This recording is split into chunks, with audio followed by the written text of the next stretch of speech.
Makanya begitu diundang ke sini, sekalian langsung saya deklarasi di sini. Salaman, mau nggak partneran sama? Mau. Gitu, kan? Sah ya. Sah ya. Langsung kita sih nggak perlu MOU-an, ayo salaman siap gitu.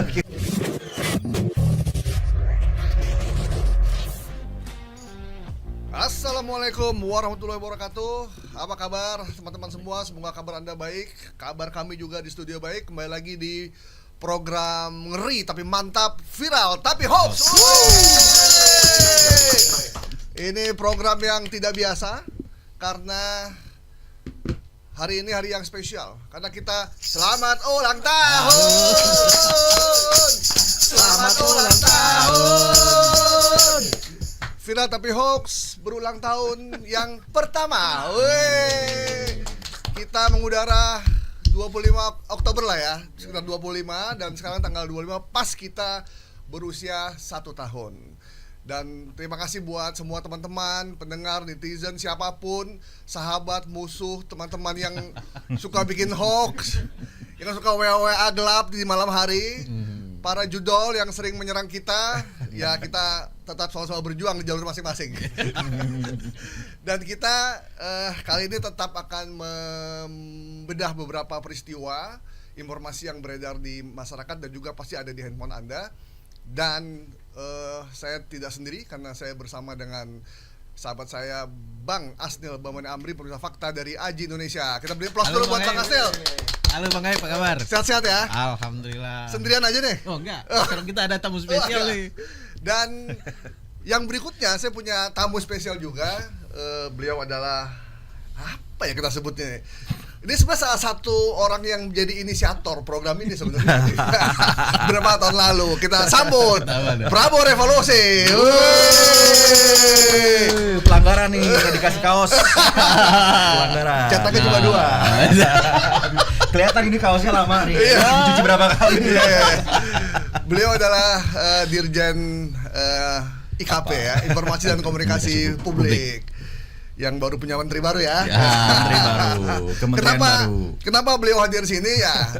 Kita dalam rangka minta pendapat atau apapun tentang beberapa hoax yang beredar dan bagaimana langkah Kominfo dalam memberantas hoax. Jangan cuma kita yang berantas, Kominfo udah berantas belum nih?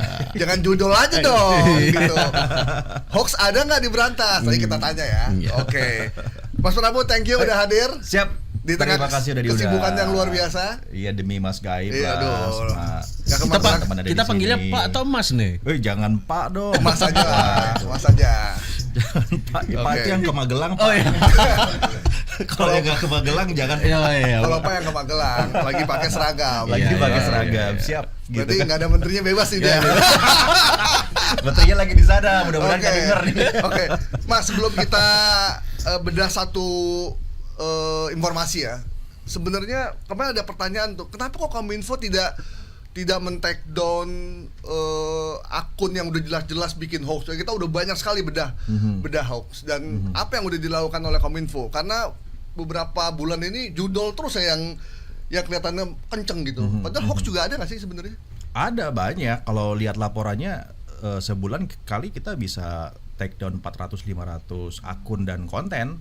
Jadi kalau udah setahun ini dihitung ada 15 ribuan lah ya, setelah kita punya sistem untuk bisa take down konten langsung, mau itu hoax, mau itu fake news ataupun juga deepfake ya. Sekarang judul itu mungkin 15 ribuan konten. Kalau sama judul bisa 4,5 juta konten. Dalam 2 tahun ini terakhir ya. Bisa 4,5 juta konten. Jadi kita kerja juga gitu Mas. Hanya memang kan hoax ini kayak virus tadi disebutkan. Yeah. Kita take down satu, ada 50, 100, 1000 lagi muncul. Jadi yang harus dilakukan ya Komdigi ya, sekarang namanya Komdigi bos. Itu harus kolaborasi sama teman-teman seperti sekarang ini ya, teman-teman di podcast, kemudian komunitas, dan yang paling penting publik. Jadi partisipasi publik itu sekarang menjadi salah satu perhatian Komdigi.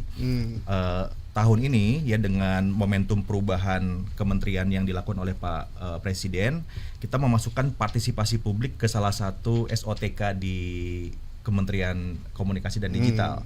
Maksudnya apa? Di zaman sekarang dengan disrupsi teknologi, mau tidak mau kita harus melibatkan partisipasi publik ke dalam sistem kita. Termasuk ya sekarang teman-teman di sini ya Viral Tapi Hoax ini salah satu kanalnya. Makanya begitu diundang ke sini sekalian langsung saya deklarasi di sini. Salaman, mau nggak partneran sama? Mau. Sah ya. Langsung kita sih nggak perlu MOU-an, ayo salaman siap gitu kita pasti. Nah itu berarti tadi berapa seminggu bisa men-take down banyak berarti ya? Banyak sekali. Kita punya satgasnya di Komdiji ya, ada ruangan khusus satu untuk menerima laporan dari masyarakat. Kita langsung cek kalau terbukti terverifikasi bahwa itu adalah hoax atau penipuan atau judul, itu langsung bisa di take down. Gitu. Oke, nah selama ini distribusi dari misal udah disampaikan untuk hoax atau peristiwa beredar, itu kemana aja tuh? Memang kita baru menginformasikannya di kanal sendiri. Ya. Nah, saya baru terpikir setelah ngobrol tadi sama Om Gaib di sini, kenapa enggak kita distribusikan juga ke kawan-kawan media, sehingga kanal-kanal yang memproduksi hoax itu juga lama-lama bakal jera kan, karena publik jadi semakin tahu ini kanal sering produksi hoax gitu misalnya. Ya, dan rasanya itu ke depan akan lebih efektif, Mas. Selain motif ya untuk memproduksi hoax, orang itu kan sebetulnya juga malu kalau ketahuan bahwa dia tuh sering memproduksi hoax ya. Nah, kita coba dekati dengan social punishment nih dari masyarakat, dengan semakin orang tahu ya kanal-kanal tertentu yang sering memproduksi hoax ini, ya kita kalau perlu diumumkan ini kanalnya bahaya nih karena hoax terus diproduksinya gitu. Neil, pengalaman lu kan udah bertahun-tahun nih mendibang, memeriksa informasi yang beredar di publik. Nah, rata-rata mereka itu motifnya ekonomi, motif politik, atau motif apa rata-rata? Masuk, dua-dua itu masuk. Motif ekonomi kayaknya dominan. Motif ekonomi misalkan yang dalam bentuk YouTube gitu ya, channel YouTube itu dia memang sengaja memproduksi untuk nyari view gitu ya. Oh, buat monetizing. Monetize. Kemudian motif politik juga, apalagi kampanye kita bongkar banget kan. Jadi memang motif ketika mereka sudah punya calon tertentu yang dijagokan, itu sampai-sampai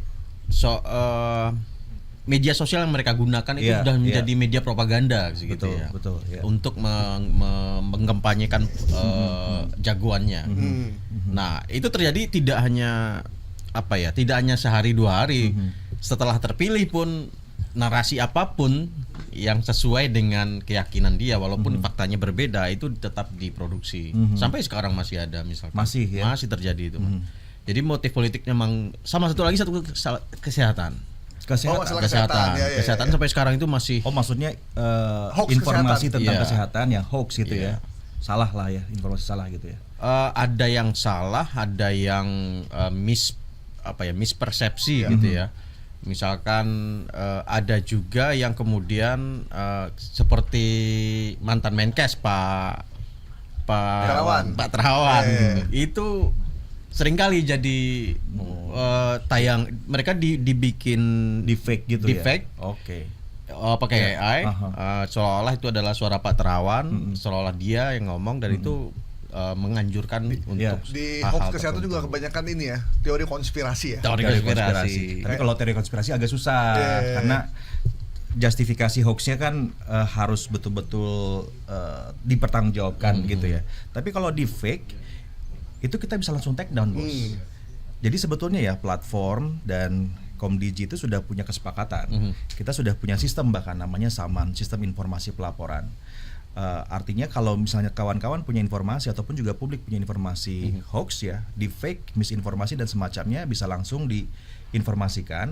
Nanti kita akan langsung minta platform untuk ikut di situ melihat. Kalau ternyata memang itu adalah di fake, kalau di fake udah pastilah itu pasti di kill. Ya, saya mengalami beberapa kali ada public figure ya yang kena di fake. itu saya proses, ya nggak lama 2-3 jam sudah hilang kontennya gitu, sudah tidak bisa lagi diakses ya. Kalau misinformasi perlu ada checking, ya perlu ada analisa dulu apakah ini betul-betul jadi ada yang bisa langsung di take down, ada, clear ada. Ya kayak misalnya yang saya tangani kemarin yang paling krusial ya, ada salah seorang konglomerat di Indonesia, dia menggunakan di kanal itu pakai deepfake ya Mas, dia promosi gitu, saya bisa kasih rahasia Anda untuk kaya, ya bayar dulu 10.000, transfer ke rekening ini, nanti saya akan kasihkan rahasianya lewat email gitu. Itu followersnya udah 300 ribuan sekian.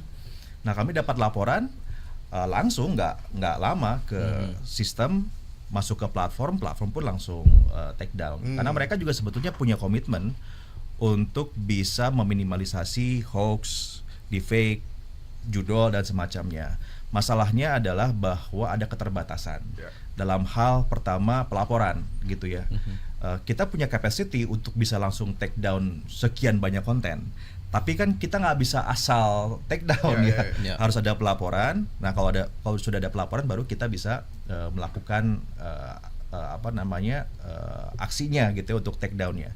Nah kalau yang oleh Kominfo itu pasti Komdigi ya, yang oleh Komdigi itu pasti ada labelnya, ini di take down oleh Komdigi gitu ya. Banyak orang ya kemudian muncul persepsi gini, wah ini Komdigi intervensi cawe-cawe pada konten. Sebetulnya bukan, ini lebih kepada menjaga ruang informasi kita lebih sehat gitu Mas. Kita kan nggak bisa biarkan hoax itu beredar, karena kalau hoax itu beredar, konfirmasinya itu ketinggalan 20 kali lebih lambat. Hoaxnya udah kemana gitu, konfirmasinya mungkin nggak seviral hoaxnya. Ini yang masalah. Itu take down bisa di semua platform. Bisa di semua platform. Semua platform yang masuk ke Indonesia yang besar ya, kan ada rasionya ya. Kita kategorikan besar, traffic besar, traffic menengah, traffic kecil gitu. Yang traffic besar itu sudah langsung masuk ke pemantauan Komdigi. Ya itu kita direct tuh, dan ada kesepakatan dengan PSE yang terkait untuk mematuhi peraturan kita. Makanya ini pentingnya kawan-kawan publik yang menggunakan game, aplikasi dan semacamnya yang memang trafficnya tinggi untuk memaksa platformnya daftar PSE kita. Karena kalau daftar ke PSE kita Mas, itu langsung ke sistem kelihatan tuh apa saja traffic yang terjadi. Bukan data ya, sekali lagi ini kadang-kadang kan publik pikirnya kan ntar datanya ketahuan sama Komdigi. Gitu ya.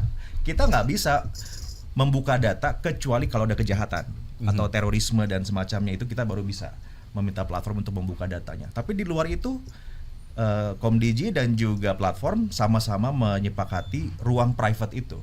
Jadi data sama sekali nggak ada hubungannya. Tapi kita bisa melihat traffic yang anomali.